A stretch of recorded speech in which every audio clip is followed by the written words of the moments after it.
Plan Commission meeting to order. Good evening, everybody. Good evening. Good evening. Everybody have a chance to take a look at the minutes? Move to approve. I will second. Got a motion second to approve. Any discussion? All those in favor? Aye. Opposed? Motion's approved.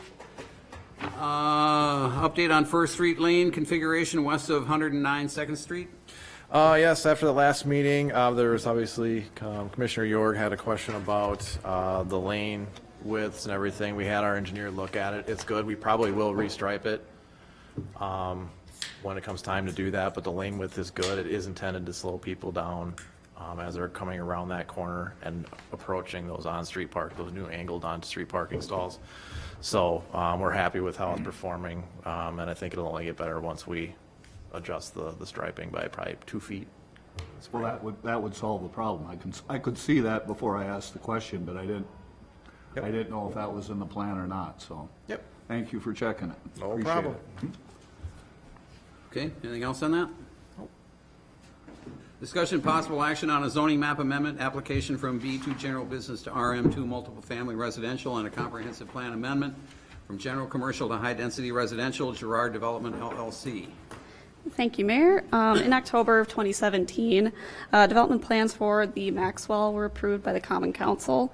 The plans included a couple of 36-unit buildings that were multi-use, so it included some commercial space on the first floors as well as 36 residential units up on top. However, since the construction of the first building, they've kind of struggled a little bit to get some of the commercial space on the first floor to be fulfilled or filled up. So for this second building, they're proposing to turn it into just entirely residential instead of using a commercial aspect to it. And to do that, they need to rezone it to RM2. So staff is recommending approval, but there will be a public hearing. When is it? November 18th. So there will be a time for public comment to be received. So do you want a motion to approve now, or do you want to wait until after that public hearing? What do you request? Oh, my apologies. This one's a consideration item, so it's something for you to either approve, deny, or postpone. So those are the actions. I'd be recommending a vote to move forward with the recommendation to approve. As far as the master plan is concerned, does that affect anything? As far as the land use goes, it will need a change in land use as well. Currently, it's commercial, so it need to be changed to a residential land use type. I'll make the motion to approve along with staff recommendations. Okay, I'll second it. motion second to approve. Discussion. All those in favor? Aye. Opposed? Motion is approved. Discussion possible action on final development plans for Minnesota Distribution Center at 3010 Enloe Street, Minnesota Regional Transportation LLC. All right, so in front of you, you will find some final development plans for a warehouse facility at 3010 Enloe Street in the St. Croix Business Park. These are some updated plans from the concept plans. They include some landscaping, lighting, parking updates, further grading and drainage details, as well as some updates to utility public works detail plates. Additionally, the applicant has downsized the building approximately by 20,000 square feet and included a future addition portion into their plan. The building facade has also been revised from 100% precast concrete to about 38% precast with 62% metal insulated plating. So, staff's recommending approval of the final development plans with the listed conditions. You want to do this? So are they proposing that rather than build a bigger building at first, they're going to do it in phases? Yeah, yep. I will move to approve with all city conditions. Motion is second. Further discussion? All those in favor? Aye. Opposed? Motion's approved. Discussion possible action on concept development plans for Paws and Claws Pet Resort expansion at 2300 Jack Road Drive, Paws and Claws Pet Resort. So Paws and Claws submitted plans for a 3,680 square foot expansion of their current building. The additional provides space for kennels, couple of offices, and an after-hours drop-off room. Staff's recommending approval with conditions.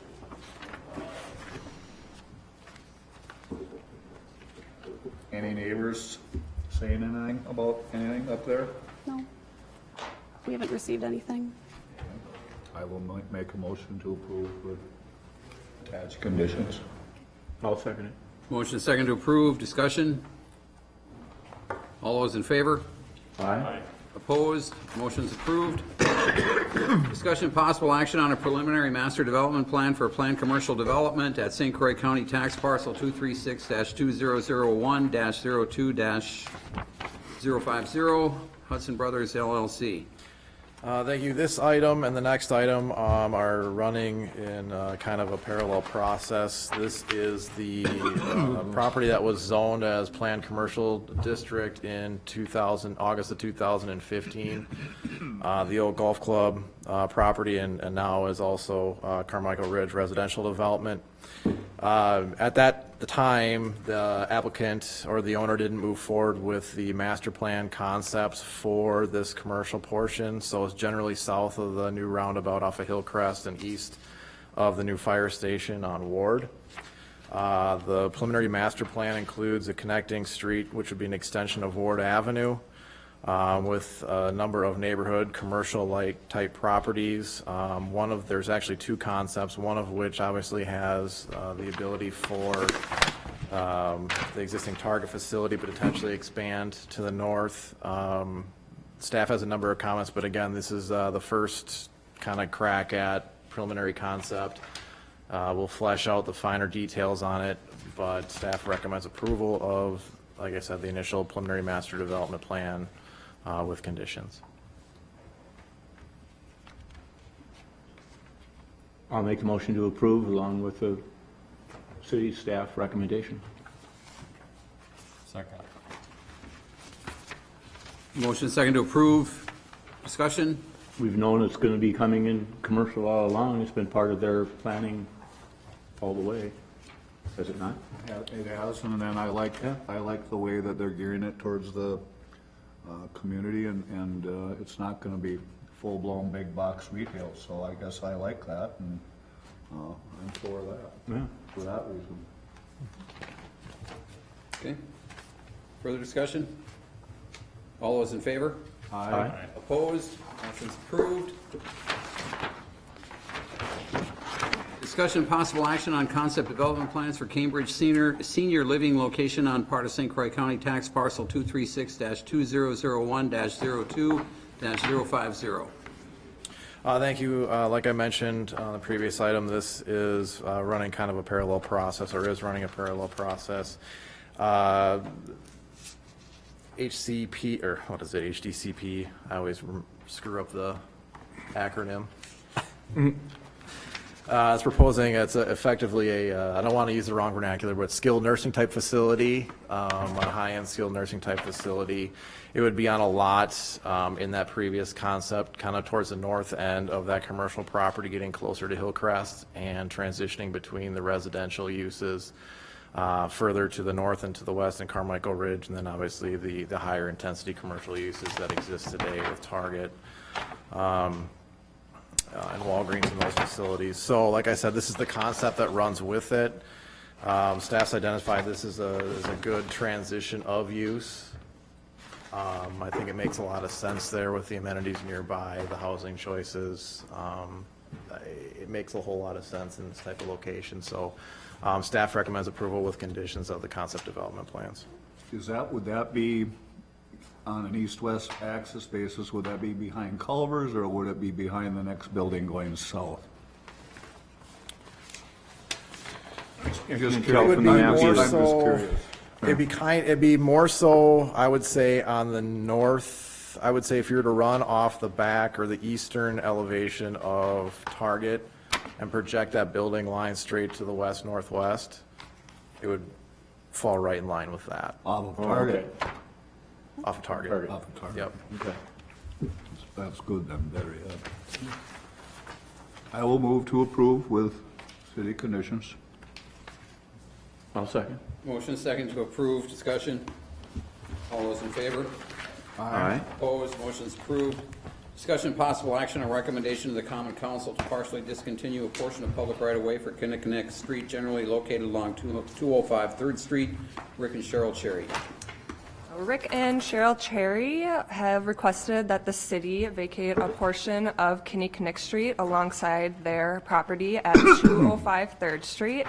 This portion of Kinnikinnick Street has never been constructed and it has no utilities in it. They are purely asking for the half next to their property to be vacated. And then if this were to be vacated, it would be merged with their property where they're looking to develop a new single-family home. This resolution for the Common Council to consider the vacation was introduced at their October 21st meeting, and they then recommended that the Plan Commission consider the item and give their recommendation to the council. So staff is recommending that the Plan Commission recommends that council approve the vacation. I have a question on that, though. Yep. If the city vacates that, are they then, do they pay for that then? And will they pay, ultimately they're getting half or 29 feet from what I'm seeing, but they get 58 feet total, so do they stand to profit from the city's vacation by creating a lot to sell a house on? Well, first, so the total width is 58 feet. They're only requesting half of it, so they would only be getting their half. When right-of-way is dedicated to the public, that is dedicated by the developer or the person at that time purely for the city's usage, only for right-of-way.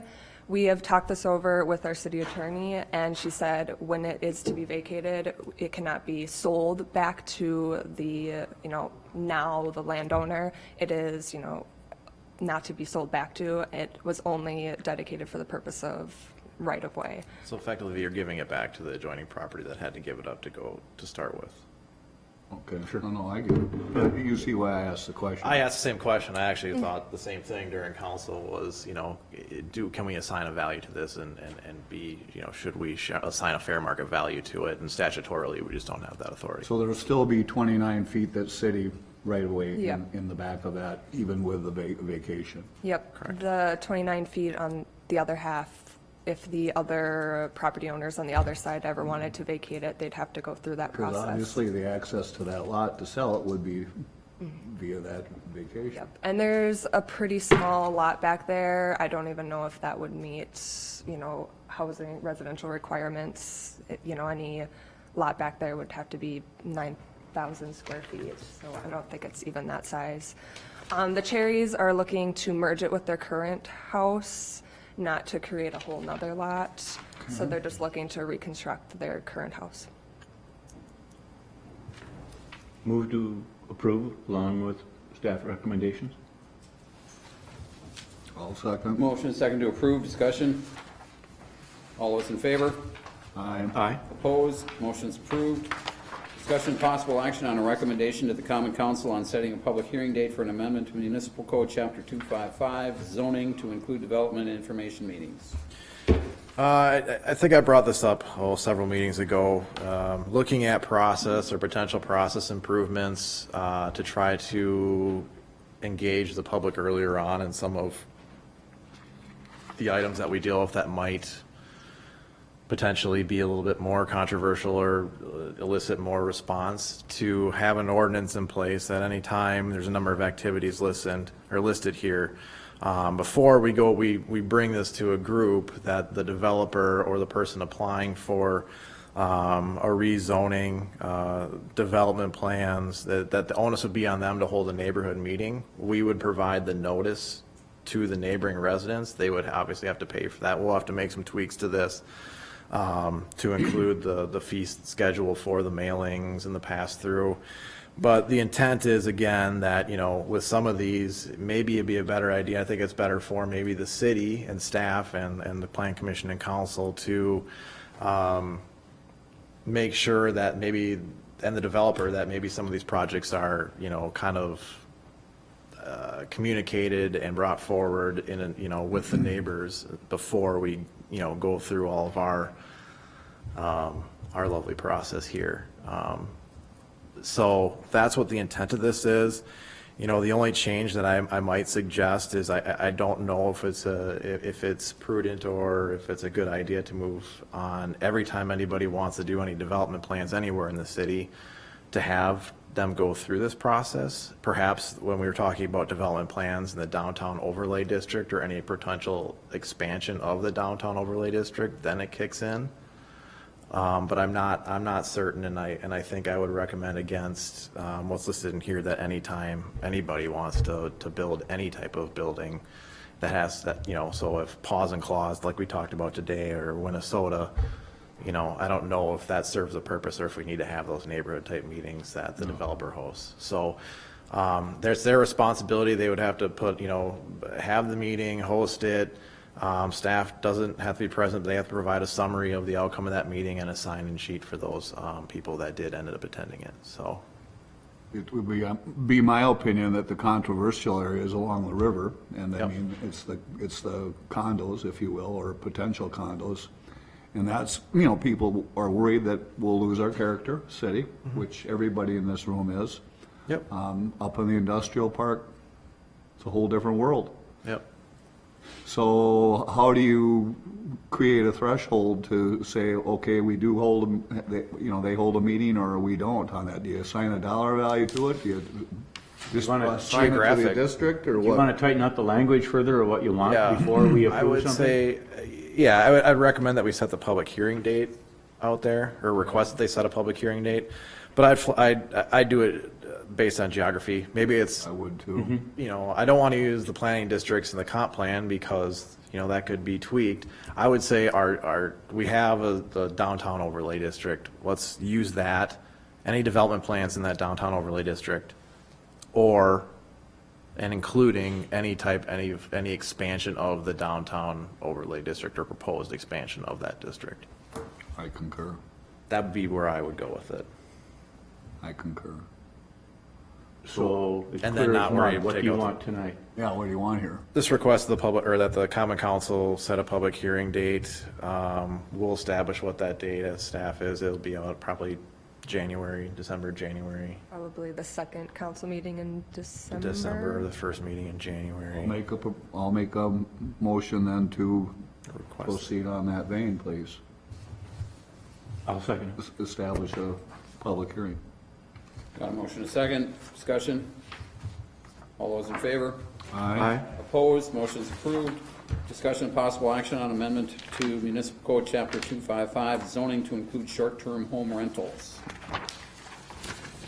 So, obviously, we've talked about this quite a bit over the last few months. Last time when Administrator Reeves was here, we looked at a couple different examples from different communities, and this one is really based off of the Stillwater ordinance for short-term rentals, vacation rentals, however you want to define that. It creates a series of definitions and then ultimately arrives at 4 specific categories of short-term rentals. Ones that are hosted short-term rentals, so where one is, it's all based on 30 days or less consecutive rental, right? So anything over that would be considered a long-term rental, not regulated under this chapter or proposed chapter. The type A is where the primary resident of the property is present while the transient guests are present, so it's your primary residence and you're there when people are renting it. B is the unhosted, so it's offered for a period of less than 30 days. It's the person's primary residence, but that person, the primary resident, leaves the property while the people are renting, while the transient guests are renting the property. There's a type C, a dedicated short-term rental, one that's not the person's primary residence. And then there's a D, which is your more traditional bed and breakfast type establishment. So all of these different types would be required to provide or apply and have a license to operate in the city. There's a process that's provided for each of these types based on, you know, if it's your primary residence, or let's say it's not your primary residence and it's in a commercial district, your threshold's a little bit less than if it's not your primary residence and it's in a single family district and you leave, or you're not there at all, right? So there's a number of different criteria in there. We deal with complaints, you know, if you receive more than 3 complaints that are substantiated by the police department, then public safety. Or actually, we can revoke the license administratively, but they have an appeal process in which they can go to Public Safety Committee to appeal that decision. You know, there's a number of, there's the CUPs apply to the commercial ones, correct? Yep. So the idea is if it's not your primary residence, effectively a commercial use, right? Right. So that's kind of how we entered into it. If it, tonight, we're not looking for a recommendation that they set a public hearing date. We're really looking for your comment, and then we'll kind of tweak it as needed. And then we'll run it through legal, set the public hearing date and move forward. I have a question, and it came up on an incident we had here recently where they said that they had filled out the county requirement for paying sales tax or whatever it was and all that. It was down on Second Street, if you recall. And you were gonna check with our city clerk to see if in fact there was any, I mean, what was going on. I guess the reason I bring that up, are we in parallel to the county? Does the county have something on that that we need to be aware of? Or what we heard there was fictitious, or what was it? I mean, Oh, the county issues, what are they called? So it was rooming. It's like a rooming, tourism or rooming. Yes, that was a tourist rooming Tourism house. rooming house, yeah, so they have that permit process. Ours is totally separate. We have a separate licensure process. We need to make sure that we collect room tax on these types of facilities. Does the county pay tax on that or paid a fee? does the county collect a fee then? I would imagine, absolutely, if they're registering, absolutely. But I mean, again, for our perspective, from what we deal with as a plan commission, it's really necessarily our purview. Well, I understand, but we should be in parallel, or at least Yep. not duplicating what's already, or what's done, or there should be information exchange or something. Oh, absolutely. And I guess that's why I asked the question, because it was apparent last time, you know, on that incident, that there was, what? We didn't know. And so all I'm saying is, hey, let's not find out the hard way. If there's somebody out there doing it, that they're already registered somewhere else, how come we don't know that? Yep. And nobody would be grandfathered in. Everybody would have to. Yep. Everybody has to register at a minimum. The more I keep talking to people, the more widespread I think this whole issue is, that I think it's huge. It's getting bigger. And I think people are buying houses just to do that. They are. they are. They are. Nationally. And so, I mean, whatever we can do to, I guess, push this along, I would be in favor of. And again, it's not to penalize anybody, but to create fairness for the hotels. Well, these are good examples. This is exactly what happens across the river. I mean, this is the exact same, I mean, pretty Right. much. And actually, it's a little scaled back because some of their inspection stuff is more involved than what we have over here on our side. So, Sorry. go ahead. Do you know how long they've had these in effect? I'd have to look at what the adoption date of Stillwater's ordinance was. Just the last couple of years, It so had been it's the last fresh. couple, yeah. I think it was like 2016, 2017. Do what? 2016 or 2017 was when this was It enacted. hit there first, you know, obviously, and it's been. What do we need to do here, Mike? I'm looking for comment from the commission. I'll, understanding that this is something that we're looking at moving forward with, then I'll run it through legal and make sure that she's got all of, everything's in here satisfactory to what she needs, and then we'll bring it back. We'll look for a recommendation to approve and to set a public hearing date at the common council. My opinion is please proceed. Okay. Yeah, me too. Okay, you good? All right, I don't have anything. You've got the calendar, right? Everybody get that? Yeah, there's a draft calendar that Emily handed out for 2020. There were quite a few conflicts we had this year with the utility commission and library board, so we scaled back some of our winter meetings Emily was able to adjust a few things. One, was it in March or August, September? To make that work a little better, and I think we've got it pretty well hashed out, but we like to at least run this by everybody. Is it calming down now? I mean, is the number of inquiries on things slowing down with you, or no? Game on. Well, I just think seasonal, a little bit of seasonal. Well, right now it's slowdown. bad because everybody wants to get moving on stuff before it freezes, right? Right. So, Meeting invitations. it's busy. Things can be changed if they need to. Yep. Move to adjourn? Oh, wait. I would just like to mention one more thing. Okay. It's a comp plan update. So I don't know if you guys all checked your emails today or not, but I forwarded out to you all an invitation to come to our first public involvement workshop that's going to be held at EP Rock Elementary from 6 to 8 p.m. on November 21st. We're asking for plan commissioners to attend and help kind of facilitate discussions in the workshop. So please respond to the email whenever you're able to, so that I know. All right, that's it. Thank you. Parking system went live on Monday.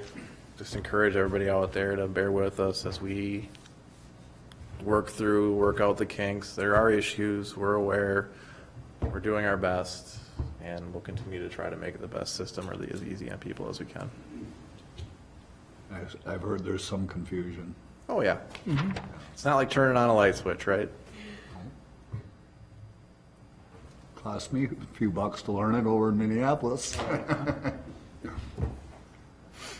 No, I'll move to adjourn. I'll say. Motion second to adjourn. All those in favor? Opposed? Motion fails. We stand adjourned. Thanks, everybody.